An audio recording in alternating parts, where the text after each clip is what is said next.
I've been on the dyno for 2 weeks every day straight, basically. How long were you on the dyno yesterday? All day? Yeah, trying to fix the idle problem, pretty much. You had a good day. I fixed it, Clayton, just so you know, but I caused another problem. Oh, well. So, on that note, before we even get into this fancy Mark IV, we need to thank the guys that continuously support the channel with the thanks, the super thanks or whatever. Clayton, put their names in here. We do appreciate it. It's over here. Yeah. We do really appreciate it. So, let's get to this car. Mark IV, 337. Not just a silver GTI, but a 337. It does have, we didn't build this one, but it's a good customer of ours. We did supply a lot of parts for it. It is got a GTX3071. It is running Eurodyne Maestro, and that's why it's here, to tune it. It is completely stock engine though. So. Hoopty power then, let's go. No, it's definitely not gonna make hoopty power, not even close to that.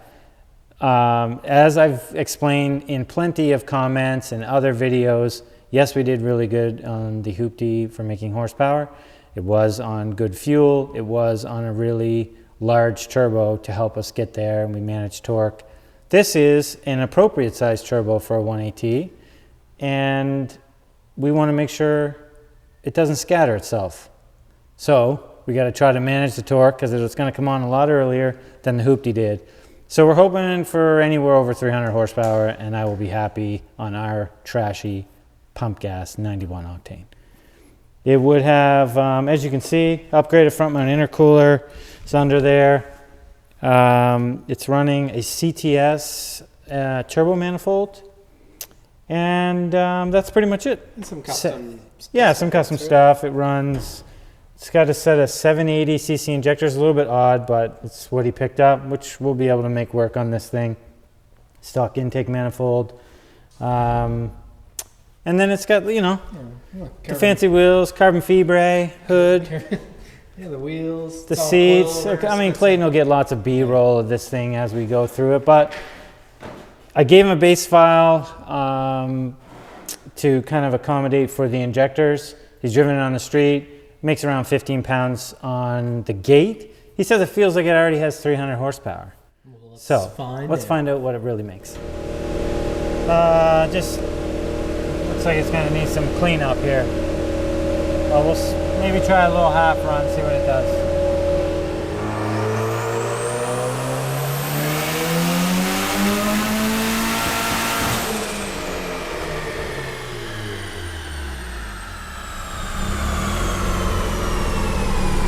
It wasn't far off. I got it added into another dyno graph there, but it did 271.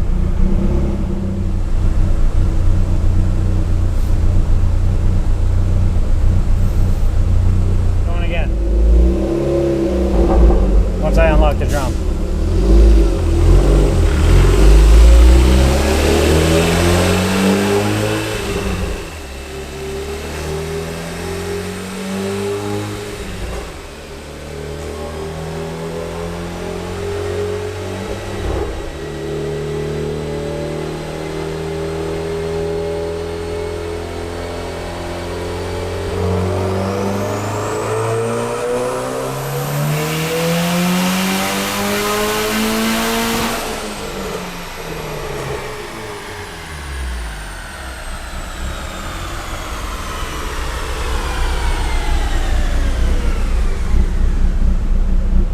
Let's hope that one logged properly. So it made a little more power, 278, 231 torque. You got a ways to go yet, Clayton.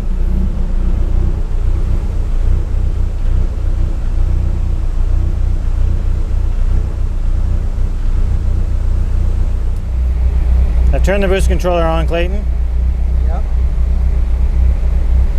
Let's see if it stays happy. All right, let's see if he hooked the boost controller up right.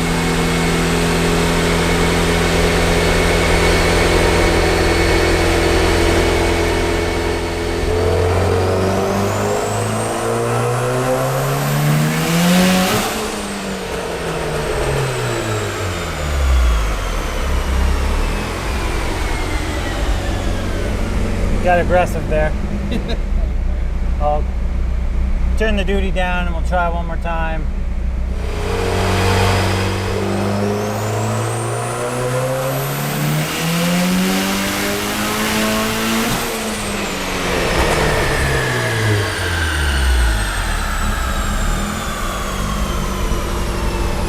Well, I made 300.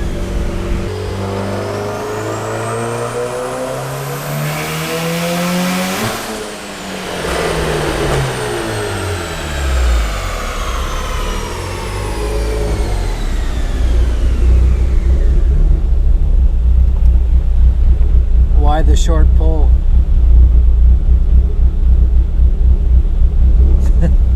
It's not doing what I want it to do. All right, back on the Mark IV. I thought I had a handle on timing, but we started to turn the boost up a little tiny bit, and although the boost controller is very, very sensitive, I can already tell that I don't have control of timing. So the most it's made right now is, I think we did one run at like 314, another run that around 300, but I had cut off early. So I'm basically going to go back down to wastegate spring, try to dial in the timing and get a handle on this. I just made a change that I'm thinking is going to be the fix. And if that's the fix, then we can have control. And now that I have an idea where the boost controller is sitting, we should be able to do a couple of runs and get to our target and wrap this thing up. So back to running it with this new file. Hopefully this fixes the problem. So we're just bringing the old girl up to temperature, make sure everything's consistent between runs. I do know from looking at the logs that the intercooler is definitely struggling. It's only a tiny intercooler, maybe 6 inches high, so I can see that already, that it's struggling. Intake air temperatures go up as boost increases, and really they should be going down if it's efficient. So the goals for this car should be good, and it'll be a little bit better on the road, but on really hot days it's probably going to suffer, and that's why I want to make sure timing is really good and well under control before we get into the middle of summer and temperatures skyrocket and the intercooler can't keep up. Well, let's hope this run fixes the problem.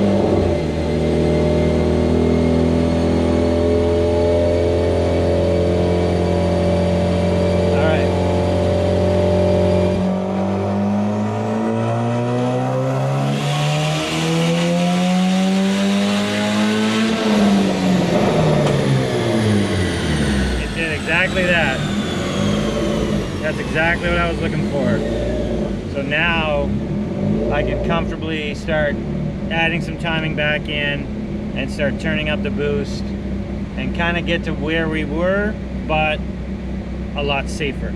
Okay, I think this camera cut off in the middle of that run, but it did exactly what we were hoping.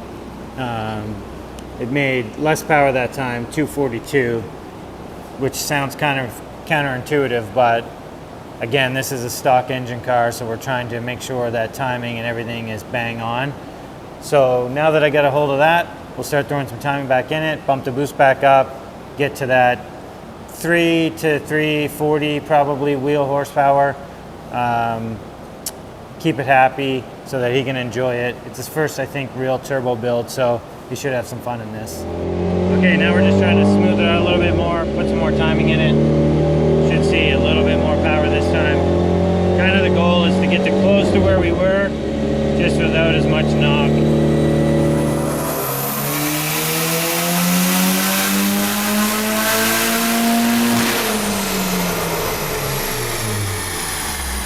Okay, we picked the mid-range back up, which is good. It did 252 that time. So we just got to pick up top a little bit more, clean that up. It's getting smoother. Then we'll check the boost air. All right, trying to make another run.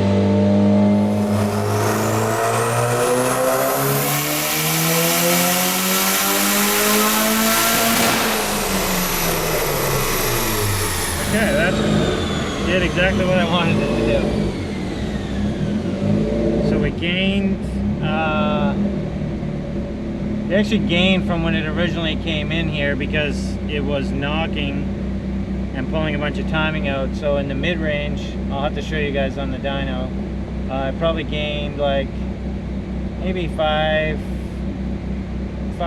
wheel horsepower throughout, and then where I was trying to fix between 6,000 and 7,000, I pretty much gained all that back, but it looks like it could take a little bit more.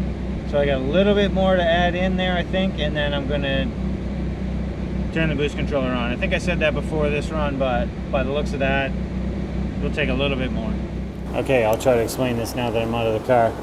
So the dark blue run was the first run when we came in, and then I messed with it, trying to mess around with the timing. Then finally, on run 13, I think, which is the dark blue, I found the problem, which is why it made a bunch less power, because I had a bunch of timing pulled out of it.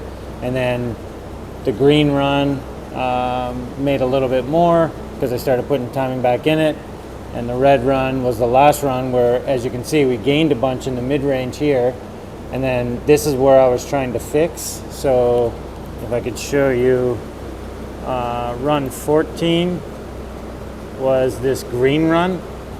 And I was basically trying to fill this gap in from the green to the blue. And then this last run on the red, I put some more timing in. And this is what's added this bunch of power in here. So have a little bit more to go here. And then hopefully we'll pick up a little bit more power with it. And then it'll just take really a few pounds of boost to get to kind of our goals with it. So back to it, rinse and repeat. It's the way it works. Okay, we got the boost controller on this time. If you can see, it's very, very sensitive. So when we first turned it on, very little bit of duty cycle was adding a few pounds of boost. So since we're on a fine line here, we have to really keep an eye on it. So hopefully we get a little bit more boost. We can see 20 pounds. That would be good.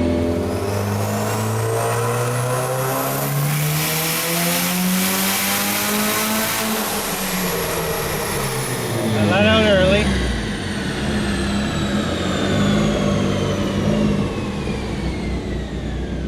My boost looked good actually, 18 pounds, so it's kind of, it did 290, but I let out early.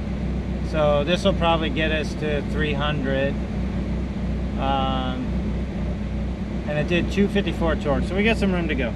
Okay, so we turned the boost up a little bit more. This should get us back up over 300 safely. Well, as safe as you're gonna get on a stock engine, I guess. That's what we always have to remember. Hopefully this makes around 20 pounds or so, based on what we had, what we were working with earlier. This should do that.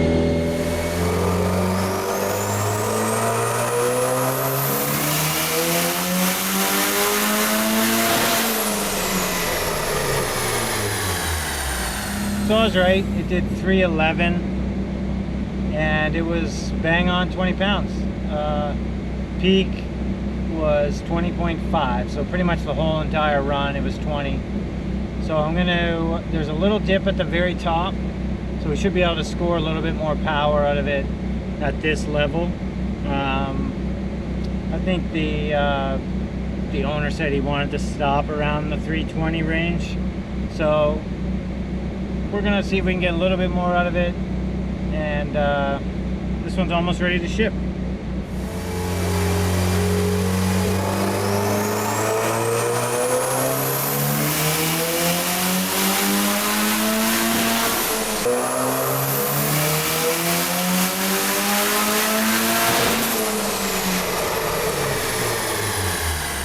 Okay, that one with the boost turned down, we made 315, 372 torque, and I think that's going to be it for this one. So we'll get out, I'll show you the graphs, and we'll wrap this one up. All right, there you have it. We've wrapped up the Mark IV. We ended up with 315, 272 torque. When it came in, actually that's the very first run, 271, but it only did it right at the very peak here. So you can see we've gained 70 wheel horsepower and a big chunk of power and torque throughout the whole RPM range as soon as the turbo comes online, basically. And the way it was here, it was pulling way more timing out at less boost than where it is here. It's essentially 0 timing pull at the 315. So the one thing that I would like to do with this thing, if I had more time with it, it's making 21 pounds of boost right now as a peak. It's typically around, I think, right at 20 pounds. Yeah, 19.86. Ideally, in this case, the spring pressure, the base spring pressure in the wastegate is essentially a little too aggressive for the little bits of boost that we want to get out of it. If I could run another 1 or 2 pounds of boost, it would really make a difference in this thing. But as soon as I go up in the duty cycle, it just wants to go higher than what I want for street use on our pump gas. And with that said, on pump gas, so we did 315 at around 20 pounds of boost. The big caveat here is this turbo, GTX 3071, we've made 400 wheel horsepower at the same boost level with better fuel. So it just goes to show this wasn't about chasing numbers. This was about doing this kind of power on pump gas specifically. If you decided you wanted to put race fuel in it or something like that, we could definitely make a lot more power. However, as mentioned probably multiple times in this video, this is a stock engine, and this is typically where we would keep them for a pump gas setup. Yes, if you had a little bit better octane, 93, or you had ethanol, we could push it a little bit more for sure. However, the way it is, the way our pump gas is, being a first build like this, it's a perfect setup. He's gained a lot more power than where he's been driving it at for the last few days. So that's going to wrap it up for this one. I don't know if I've forgotten or what I have forgotten on this thing. It does have a full 3-inch turbo back exhaust. Most of it we've probably talked about in the video already. If you guys have any questions or comments about this or any of the other cars on our channel, ask them below. Don't forget to like and subscribe, and we'll see you in the next video.